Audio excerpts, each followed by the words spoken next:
So guys, ito po yung ating reminder. Please update your details in any BPI branches. Dapat po, alam ng BPI, lahat ng i-change ninyo for their update files. Dapat po, alam ng BPI ang inyong i-change para po madali yung ating process ng Pera Padala online. So unang-una is punta tayo dito sa ating Chrome at type po natin ang bpi2cash.com. At pag naka-enter na po kayo, is i-write nyo po dyan ang inyong amount na ipapadala. Careful po kayo dyan.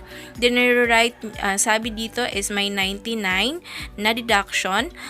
Maliit man yan o malaki is may 99 pesos na P. Then after that is the receiver's name. So pilapan nyo lang po yan complete yung ID na padadalhan or yung ID na magtatanggap ng ating padala.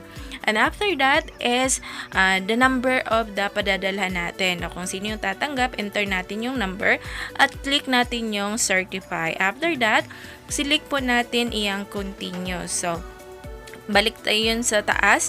Pag enter nyo yung continue at pindutin natin itong Mlhuillier. At balik tayo sa baba is the next. Pindutin natin iyang next.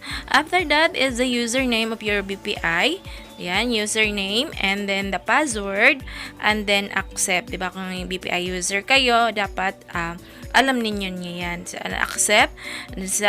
Nakalagay dito BPI cash. Kanina mo sinisend. The number na in-enter kanina. At the Pina additional.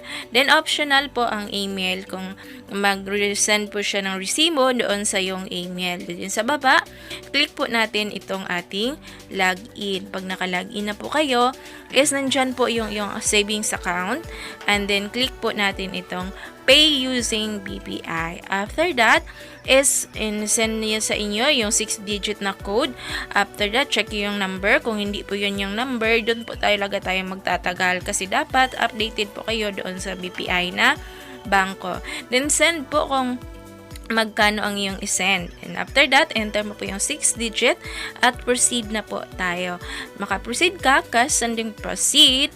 Process is nandyan yung amount, the fee, the total deduction, at kung kanino mo ipadala. So, from BPI to Mlhuillier. So, ibigay nyo lang po yung screenshot at ipasa mo doon sa yung padadalhan. So, nandito po guys, yun yung sa email nyo.